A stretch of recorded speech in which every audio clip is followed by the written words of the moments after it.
Završetkom ove faze preuređenja starog Madisona i pretvaranjem hale u takozvani 100% parket zaokružuje se jedan celoviti projekat, celovita zamisao koja je koncipirana još sada već davne 2006. 2007. godine, kada je na nivou grada, na nivou Saveta za strateški razvoj grada odlučeno da se zida nova hala. Postojale su različite ideje, na kraju je usvojena ideja koju smo predložili i koja se ogledala u tome da se nova hala gradi na tada drugom pomoćnom terenu Karađorđevog stadiona, da bi zajedno nova i stara hala predstavljala jednu zajedničku urbanističko-arhitektonsku celinu, manje više u arhitektonskom, urbanističkom smislu, mnogo više u funkcionalnom, gde se u jednom trenutku ovim današnjim danom omogućava da mnogo ekipa u istom terminu treniraju. Taj podatak i ta činjenica omogućava ljudima, u ovom trenutku ljudima koji vode gradski sport, da razreše mnoge problematične situacije, kako vezane za školski sport, tako i vezano za obezbeđivanje termina sportskih ekipa i organizacija koje imaju takmičarski karakter. U svakom slučaju, kada bi se metaforički izrazio, Zrenjanin je dobio auto sa mnogo većom kubikažom, koji u ovom trenutku, kako će biti vođen, vidjet ćemo u narednom periodu.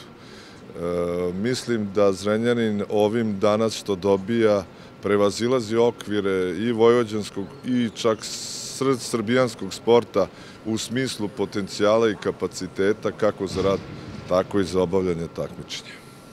Mislimo da je jedan veliki i vredan projekat danas završen u našem gradu. Posebno je vredan što je to projekat prekogranične saradnje, što smo zajedno to uradili sa našim partnerima i praktično uz minimalne troškove iz budžeta grada. Vidite kakav smo prostor dobili, koliko je ovo veće i za sajamske manifestacije, ali i za trenažni i takmičarski proces naših klubova ovde u Zrenjaninu. Praktično završetkom ovog projekta završili smo prvu fazu koju smo planirali da radimo. Vrlo brzo krećemo sa uređenjem unutrašnjih zidova. Isprojektovali smo nekoliko aneksa na 3 različita mesta sa 3 strane samog Madisona i sve će se završiti kada budemo napravili i topli prolaz od Madisona do Kristalne dvorane. Praktično time bi se to i završilo i siguran sam kad to uradimo da će ovo biti na ponos svim Zrenjanincima kako izgleda ovaj naš sportski centar, mogu da kažem. Prvenstveno se pozdravim ispred javnih ustanova sportskih objekata grada Zrenjanina. Ovako izuzetno mi je čast da dočekamo veliko ljudi i da otvorimo u stvari jedan objekat stari u novom. Dobili smo jednu izvanrednu površinu 2630 kvadrata pod parketom, veoma lepo opremljeno, što ujedno povećava same kapacitete trenažnih procesa. Ne možemo da zaboravimo da ćemo da se potrudimo svakako da i konstantno opremamo halu, da doprinesemo s time da imamo i takmičarski pogon u ovom objektu.